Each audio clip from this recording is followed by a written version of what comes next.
Someone dropped a triple double in steals in the third quarter.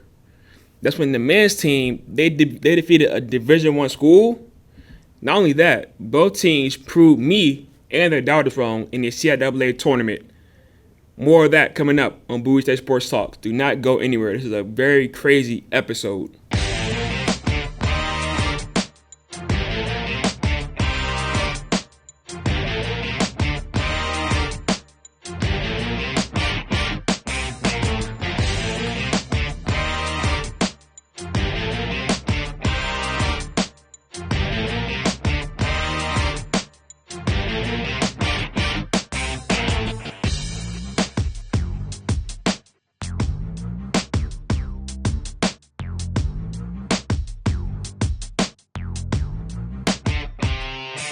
Welcome back to another episode of Bowie State Sports Talk. I am your host, Jalen Sims, and man, it feels good to be back. It's been like, 3 months since my last episode, winter break, when school started back up. We had this, that, and the third going on, so I couldn't come on here. But look, man, I am back, and it's like so much stuff to unpack.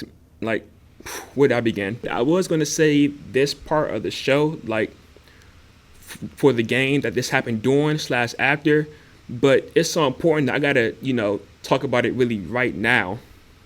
So in the CIAA tournament, the women's team for the first round, the opening round, they played Winston-Salem State, and they won.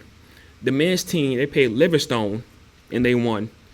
During the men's game, the host of the podcast Breaking on the Bulldogs, Clarence, who's on like the first episode of this season with me, if you all remember him, he tweeted, and I quote, "Even if the men's pulled this one out and both Bowie teams win and advance, there's not much to celebrate. With how we've played, we won't see the semifinals. Neither team is playing like this is a single elimination postseason tournament." He took a screenshot of that tweet he tweeted on Twitter, well, currently known as X, and posted it on Instagram with the caption, "Lots of jogging, slow start, loose with ball, and defensive laps." Athletes, that's when Coach Swan and a lot more people was not pleasant with, his tweet and his Instagram caption. So they was in the comment section of his post and they was pissed off, right? And before I state my opinion on this whole situation, let me say I was not able to watch these two games, the game against Winston-Salem State and the game against Livingstone. You might hear me say that again later on in today's episode, because that for the CIAA tournament, you got to either have ESPN Plus, which I don't have, or you got to be at the game, like in Baltimore, in the arena, watching the game live. So the first game for the men's and women's, I wasn't able to make it live, so I couldn't watch the game. Right? Now that I said that, I'm in the middle. I'm 50-50 on the situation, right? I see where the athletes and Coach Swan is coming from as far as, them being pissed off at him, and I see where he's coming from. Like, I see no wrong with what he did. But let me start off with the player side. Like me defending the players, understanding where they're coming from. No one wants to come online, and see someone that's supposed to support them kind of talking bad about them after their first tournament win since 2019. That's for the Lady Bulldogs, by the way. Like, this is their first tournament win since 2019. Not only that, they started this game off terribly. They started this game off losing 18-3, and they fought back from an 18-3 deficit to win the game. And same thing for the men's team. They haven't won a tournament game, but they won a tournament game last year, but they still do not want to see that after a hard-fought victory come online to seek criticism. I get it. Most, if not all of these players here at Bowie State, and like small colleges in general, never receive any, negative feedback on their game. So this is still new to them. Because tell me, how many, small colleges do you go to that you see, whether it's fans like me, or you see ESPN, Bleacher Report, you can't go to PG Community College and see somebody having a podcast talking about them, or see them on ESPN, or see them on Bleacher Report, see them on Fox, see them on this, that, and the third. So this is these players' first time having fans like me and like Clarence watching them this deep and breaking down their game. They're used to all positivity from the fans. They're used to all positivity from the families. They never really received criticism from like fans, social media, analysts, whatever you want to consider me and consider Clarence. So this is still new to them, right? Like I remember I DM'd the athlete a while ago, and I told them like, hey, I know I'm not ESPN, I know I'm not Bleacher Report, I know I'm not the CIAA, but you won the MVP award on my show. And I told her to act like, I'm them. Like, act like I'm ESPN. Act like this awards mean, like, the whole world to you. And she wasn't acting. She literally said, like, this do mean a lot to me. Because this is, like, my first time ever being, like, really watched. Because she came from another school, another college. Nobody really watched her like I did. No fan or nothing really watched her the way I watched her. So this meant a lot to her. So a lot of these players and coaches are coming from schools that don't get as much, eyes put on them as, how can I explain this? They come from a school where they don't get criticized because nobody watches them. Their friends watch them, their family watch them, but that's really it. And friends and family, they don't be criticizing y'all. Like, they scared. But us reporters, analysts, outside fans, whatever you want to consider us, we're not scared to criticize them. So that's why I can kind of understand where the fans are coming from. They never experienced this before. But if you want to go to the pros, I'm telling you, you're going to deal with this, which I'll talk about a little bit later. Now, as far as Clarence goes, I understand Clarence's side of the point too, because criticism is literally part of the game. I think I said it like 10 times already, right? Make it to the pro. You see Shannon Sharp criticizing LeBron, Skip Bayless criticizing the Cowboys, Stephen A. Smith criticizing the New York Knicks. So there's nothing wrong with us criticizing Bowie State. Happens all the time. Welcome to the big leagues. It's not the big league. We getting y'all ready for it. Now, Coach Swan did say one thing in the comment section that I didn't agree on, and it was save the negativity for after the season. And that's back to my criticism point, and kind of what I just said about Shannon Sharp, all of them. Name me an analyst that tells you all positivity during the season. Do you see Shannon Sharp keeping it all positive with LeBron James?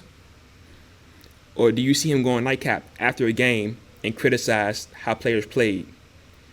Do you see Skip Bayless keeping it positive on the Cowboys and any other team all season long?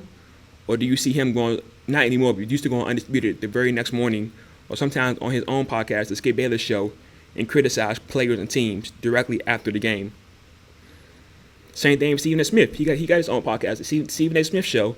You see him criticize players and teams after a game, or do they wait until the whole season is over and criticize them after the whole season is over? So they don't wait until the offseason to criticize players and teams. They do it during the game. They do it after the game, or sometimes during halftime, like the halftime show. They don't wait until the offseason to talk about the negativity. So if y'all are mad at Clarence for talking about, how bad y'all was playing during the game, imagine how they're going to feel at the professional level. They're going to hate it. So that's all I got to say about that. Well, if y'all think what Clarence said is bad, and what I do is bad, negativity towards the players, I want y'all to go look at my Twitter page. As y'all can see, I'm a Clippers fan. I don't know, I'm wearing this after we lost to the Suns, blew like a 19-point lead, and I'm a Panthers fan. Compare my Clippers and Panthers tweets to anything I said about Bowie State.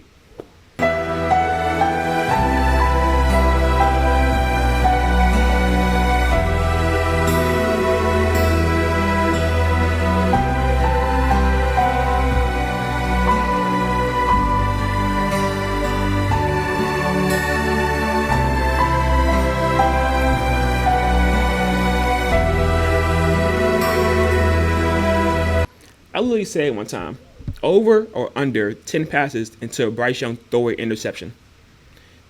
I said under, and I was absolutely right. I ain't never did that much disrespect to a Bowie State player.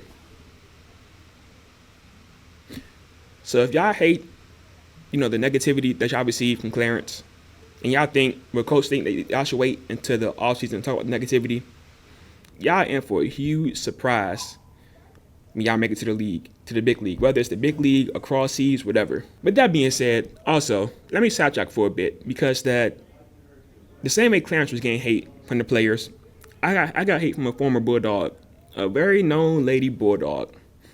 She sent me and her whole family and friends after me. I don't care. I stood on business. I said what I said. I did what I did. Long story short, I posted on my Instagram story during a women's basketball tournament game. That's when I added the former Lady Bulldog, Anaya Harris, who y'all gonna hear a lot like this episode. I added her saying, "Be coming for your heads next."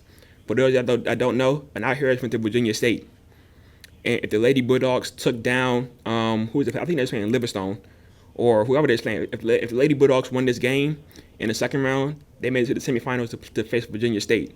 So at the end of the third quarter, Destiny hit a buzzer beater floater to take a 20-point lead. I recorded that, I was at the game live, and I said, Anaya Harris be coming for your heads, meaning Virginia State. Anaya did not like that at all. She came after me. She sent her family after me. She sent her friends after me. I said what I said. I stood on business. I fought back against all of them. One of her friends understood where I was coming from. Like, it's all love, like no hate, this competitiveness. Everyone else didn't understand. Whatever, I don't care. Like I said, if she felt like I was disrespecting her from what I said, wait until she sees, make it to the big league, and see what they say to WNBA players on social media. Do y'all see the disrespect that Andrew Reese be receiving on Twitter? And not just Andrew Reese, WNBA players outside of Caitlin Clark. Even Clark would see some disrespect, but she would see more respect than disrespect. Calling them out their names. What else they be doing? Photoshopping them with some crazy stuff. And all I did was tag her on my story saying, "We coming for your heads," as in coming for Virginia State head, and coming for your head too for leaving us. That's it. So if she found that disrespectful, her friends and family want to attack me, they're going to hate it at the next level. They're going to be attacking literally 20,000 social media accounts on a daily that criticize her game or her team game. Like, did y'all see how fans did LeBron James when he left the Cleveland Cavaliers for the first time? Burning his jerseys and more. What did I do for Anaya Harris when she left Bowie State? I wrote an article about how great she was. Did y'all see how Thunder fans were tweeting KD when he left them to go to the Golden State Warriors, calling him Cupcake, bringing cupcakes to the stadium whenever like the Warriors played the OKC? And what did I do for Anaya Harris? Write an article about how great she was. Did y'all see Wisconsin fans sending Tyler Hero death threats for decommitting from Wisconsin to go pick UK? People put his head on posters of snakes. One man told him, "I hope you get hit by a truck." And what did I do? Wrote an article about how great she was. So like I said, if what I did upset her, her friends, and her family, she's going to hate life if she continues playing ball after college. Definitely in the WNBA. Once and again, go check Twitter during a WNBA game. It is an absolute disaster. Like, how rude I was to Bryce Young and the Clippers and the Panthers, they're 10 times worse. So, just say you heard it here first. When you make it to the big leagues and you know your whole family going after people and they come back at y'all, because see, I stood on business, but I chilled because that I got a future ahead of me. I'm not about to sit here and beef off the internet about something that's not too big to beef about. But other folks, they don't care. They would crash out. So when y'all come across those people on the internet, y'all gonna hate life. Just don't say that I didn't tell y'all, because y'all heard it here first. But at the end of the day, about this whole situation, like I said, I'm 50-50. I understood where the players were coming from. I understood where Clarence was coming from. But critique is part of the game, so they're going to have to get used to it, even from their own fan base or from analytics, part of the game. But before I really get started on this episode, I just want to say I apologize to the Lady Bulldogs, man. A few episodes ago, like the first episode of the season, I said I'm more excited to watch the men's team play than the women's team. Because the women's team, they had a whole new starting five. The men's team was entertaining at that time. Like, the men's team was scoring like 70, 80 points. The women's team scoring 50 and 60 points. The men's team was much more fun to watch at that time. But my God, I was wrong. And I'm here to apologize to the Lady Bulldogs. And even though in the article that I wrote, my last sentence was, if anybody can make this magic happen, it's Coach Swan. But I still was sleeping on them. I did not expect them to be as good as they was this season. Like they was doing their thing. They were on a 9-game winning streak, which is their highest winning streak since they won 13 straight in the 2019 season. They went 25-5. Destiny, Mia Smith, and Odion have all been amazing. They was fun to watch, and if I'm able to do so, I'll talk about them three. I'll talk about them three individually, like later on in the episode. But shout out to the Lady Bulldogs. They proved me wrong. I apologize live on air. They were better and much more fun to watch than the men's team this season for the fourth year in a row. A better team to watch. But like I said, the Lady Bulldogs, they finished the regular season 17-9. Their first time finishing the regular season with less than 10 losses since 2019. And it's been a while since I've been on air, so I won't go over every single game, but I'll go over ones that that was like worth talking about. It was a game against Claflin. That was like so hard to watch. It was a low-scoring game. Defense was good, but it wasn't great. So like this has been a problem all season long. So many open missed layups. Like it was a tough watch. But the Lady Bulldogs, they survived, and the Lady Bulldogs, they didn't have their first lead until like the 5-minute mark in the fourth quarter. And all I gotta say is that Kyle Lowry, if he was watching this game, he was wherever he was out there smiling. Because this was the game where like Lady Bulldogs, they drew so many charges late in the fourth quarter stretch. But in response to those charges drawn, they failed to score off of those charges. And like I said, a quick shout out to Odion. Not only did she not have her best game of the season at that moment, she had 12 points and 14 rebounds. It is very efficient, 6 of 8 from the field. Because I told y'all, she'd be missing so many layups, and when she did miss more layups later on in the season, but in this game she was very efficient. She was tracking the offensive rebounds, putting it back up. I think she even was hitting at the free throw line as well. Like she was like 2 for 2 from the free throw line this game, like one of her best games of the season. But speaking of her defense has been like the best part of her season to me.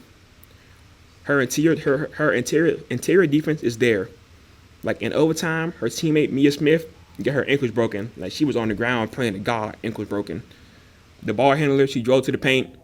Not Destiny, Odion, she slid over and contested the layup. That would have been open, but she was there to save the day. Missed layup, and I ended up helping the Bulldogs win that game. Crossover don't count. Then she went to the other side of the court, hit a mid-range J as well. But her perimeter defense has been outstanding. She's a 6-foot wing or 6-foot big.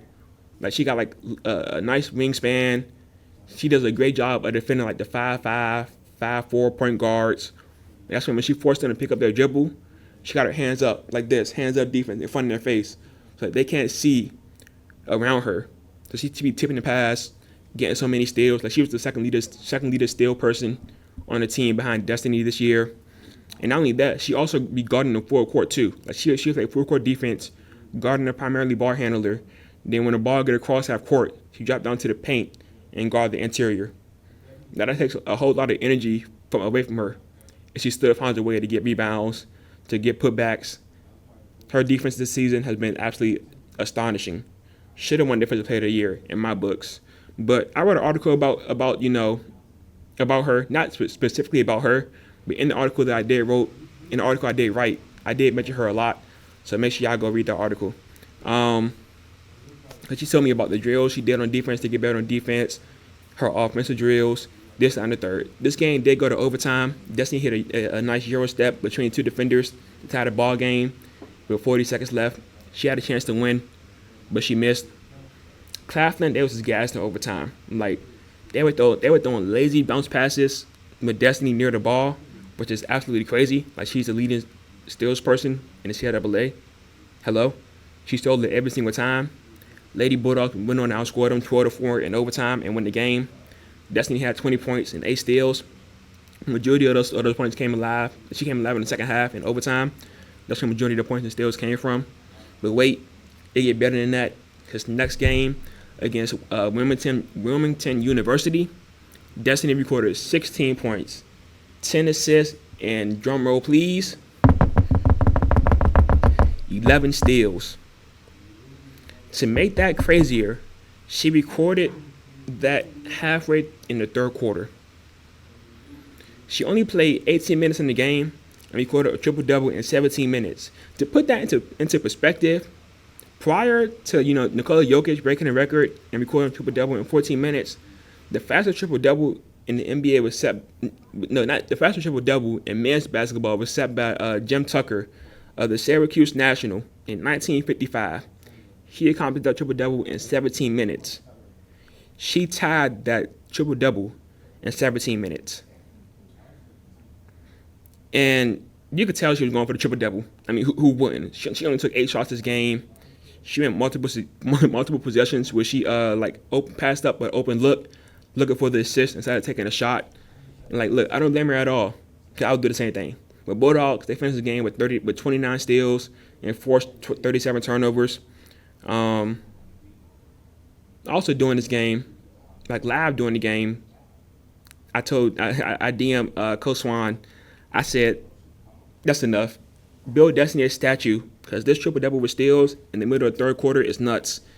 That's after me telling her that she needs to make space on her all-time roster. Remember when I interviewed her? She built a starter 5 roster and a 6-man roster. I told her she needed to make space for Destiny on that 6-man roster or all-time roster. Now she needs to build her a statue. But since we're talking about Destiny, let's go ahead and show love to Destiny. She was outstanding this season. Probably the best player I've seen in Bowie State history in my 4 years here. She had the second most points per game in the CIAA, recorded the most steals in the CIAA. Her game itself, being able to Euro step through traffic and hit a layup, not be afraid to take contact when she got into the layup. Her ability to take over a game, like she did a few times in the playoffs or throughout the whole season. It's been great, man. She had her lows this year, don't get me wrong. But the positive, the highs definitely outweigh the lows. She was great this season. Next, the Bulldogs, they played Winston-Salem State. They won 73-52. I didn't watch this game, but Destiny had another good game, of course. 27 points, 11 steals, 8 assists, and 5 threes. Then she had 30 points in the next game against Livingstone. Another game that happened, I forgot what game it was, but she wasn't a star of another game. It was actually Odion who was the star, in my opinion. She almost got a triple-double. She had 11 points, 12 rebounds, and 7 steals. Like I told y'all, man, her on-ball defense is elite. Elite. Next game I want to talk about is against Shaw University. Mia Smith, her third quarter performance was absolutely horrendous. She struggled. She left off the court at the end of the third quarter. She was crying, and her coach was talking to her. Let me go on a little bit. In the third quarter, it got to a point where she was scared to take the open shot in the corner for a 3. She pump faked while open, hesitated, and tried to go to the paint. Doing that, she traveled. We never seen her do it before. She would gladly take those 3s, but she was shooting so terribly that she hesitated and traveled. But when I walked off the court, she was crying. Her head coach, was talking to her, head on her shoulder. And I wonder what did Swan say to her, because after her talk, started the fourth quarter, Mia Smith, she was back in the game. Of course, she finished the game terribly. She didn't do good in the fourth quarter. But you could tell she was emotionally back into the game in the fourth quarter. And I kind of wondered, what did I say to Coach Swan? Because I DM her asking her, hey, what did you say to Destiny? What did you say to Mia to get her back into the game? And she didn't respond.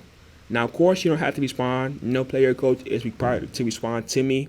But in the past, she would respond to my questions. But now she don't respond to my questions. I feel like the reason why is because I said I'm more excited to watch the men's team than the women's team at the start of the season. I think she took that personal, but who knows? Another big thing that happened in this game was Destiny. She went down in the fourth quarter. She tried to get up, but she couldn't even apply pressure to her leg or to her feet. She had to be helped off the court. And this team with Destiny off the court is so terrible. They had a good lead when Destiny went down, and they just blew it. It got to a point where Destiny was going to start for the rest of the game, but coach had to check them back in with a minute left because they could not score without Destiny on the court.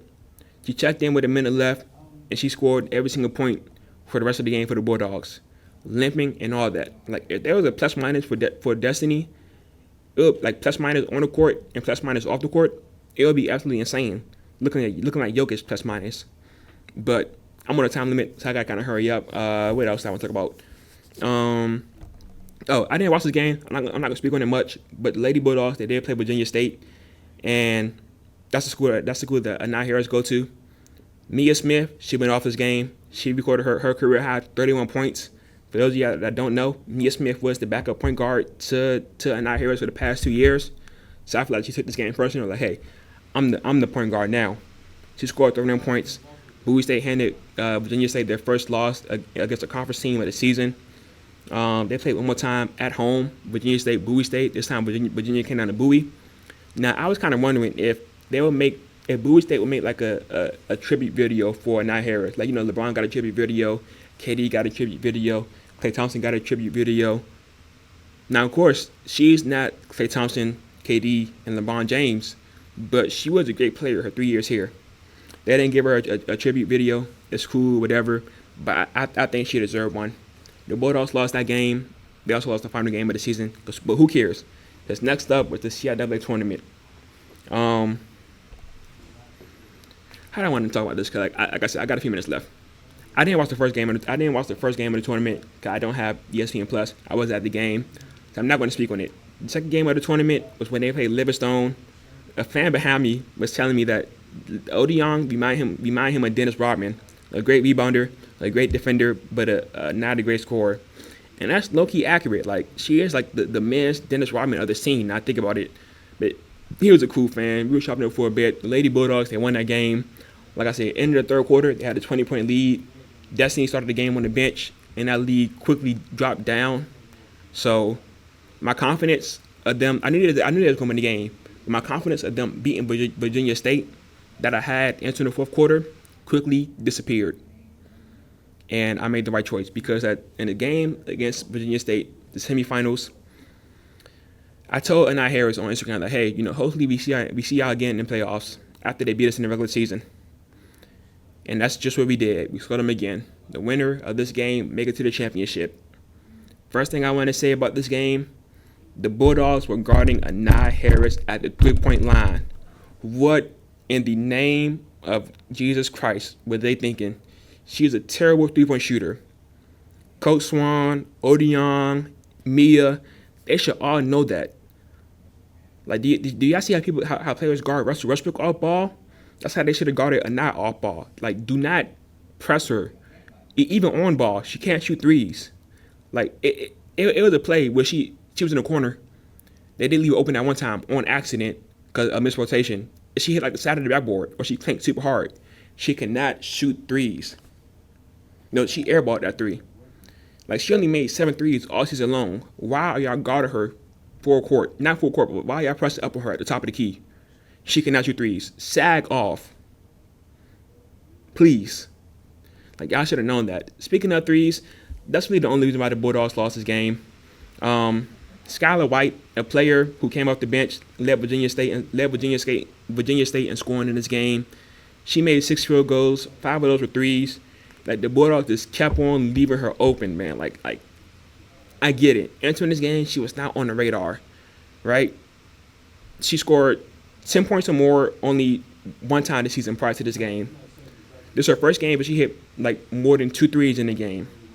Prior to this game, she was shooting 11 for 50 from the three-point line. No one expected her to light it up as much as she did.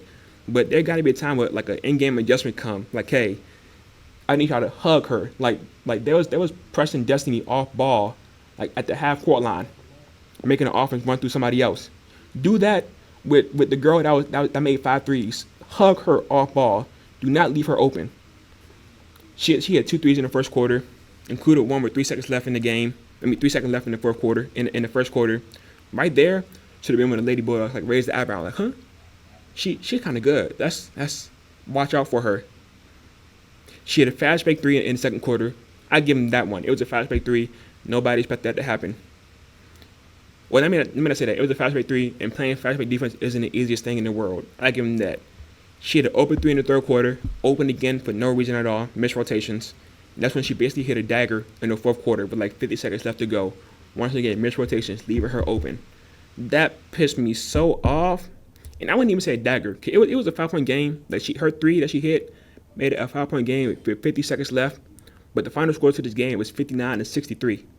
If the Bulldogs just guarded her and stopped leaving her open, like guard her the way y'all was guarding Anah. You know what I'm saying? Y'all was pressing Anah off ball and on ball at the 3-point line. Y'all should have shifted that defense to her. Guard her off ball, like press up on her, and the Bulldogs would have won this game. Deny her the ball. Deny. Another player, Spearman, a player who played for Virginia State. She played 12 minutes this game, and she finished with all zeros across the board, but she committed 2 fouls and had 1 turnover. I want y'all to guess what she did. Why did I mention her name? You know, she had zeros across the board, no points, no nothing. She was denying Destiny the ball. Now, granted, Destiny ended up getting the ball, and she ended up getting buckets. That's Destiny. But the girl who hit 4 threes for Virginia is not Destiny. The same way they had Spearman face guarding Destiny, the Bowie State should have had somebody face guarding the girl that hit 4 threes. But like I said, what do I know? I'm not a coach. To make things worse, the girl who hit 4 threes, the next game in the championship game, she went back to normal. She shot 1 for 4 from the 3-point line. But against Bowie State, she just lit it up. Back to Destiny. She showed out in these playoffs. Definitely, like in this game, she was the only one who recorded double-digit points. She had 29 points while being face guarded. She was hooping. No one else but Odeon did her job. She had 15 boards. Only player with double-digit boards in the game. 9 of those boards were offensive boards. On a bad note, though, it was too many missed layups and close shots to make the whole team. It's like when they go up for a layup, they go up looking for contact rather than looking for the backboard, looking for a bucket.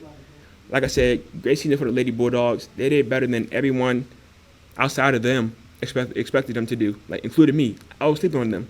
The CIAA, the early season predictions predicted the Lady Bulldogs to finish 11th in the CIAA. They had no players on the preseason team, but guess what? They finished 4th overall, and that's when Destiny made it to the All CIAA team. I didn't expect them to finish 11th like the CIAA expected them to, but I definitely did not expect them to make it to the semifinals or finish 4th in the CIAA. 1 game away from the championship round in the tournament. I expect them to win the first game, but I didn't expect them to beat Livingstone. Then the way they played in the 4th quarter against Livingstone made me believe Virginia State was going to blow them out the water. But it was close all game long, including taking a lead. Like at the end of the 3rd quarter, they had the lead. They blew the lead in the 4th quarter because Destiny was on the bench. But, you know, I'm proud of this team. I had fun watching them my whole 4 years here. This is my first time watching the playoffs, you know, for my 4 years here, and it was in person. And it was the best year, too. But, you know, Destiny's gone. She's a senior. I wonder who's going to be up next. I hope they go after more reliable scorers because the lack of scoring definitely did kill us. And not only that, speaking of being gone, Odeon, like yesterday, she just entered the transfer portal. So that's going to be like our best defender, that she's gone. Our best scorer, she's gone. 2 important players are gone. And that don't include who else going to enter the transfer portal. So it's going to be a tough offseason for the Lady Bulldogs. And once again, if anyone can make it happen, Coach Swan, I got faith in her. It's like, I don't want to talk about the men's team really, because the women deserve all the spotlight this episode from how good they was this season compared to the men's team, who was like a disappointment to me from how hyped I was for them. But, you know, they did get a big win against the Division I school, Howard University. They, as Muganda, he hit a 3 with like 2 seconds left to take the lead. They did beat the Broncos, the best team in the CIAA. Once again, Muganda came to the rescue. But that's what I really want to say about their regular season. As far as the playoffs, their first game was against Livingstone. Like I said, I didn't get to watch this game because of ESPN Plus, and I wasn't there in person.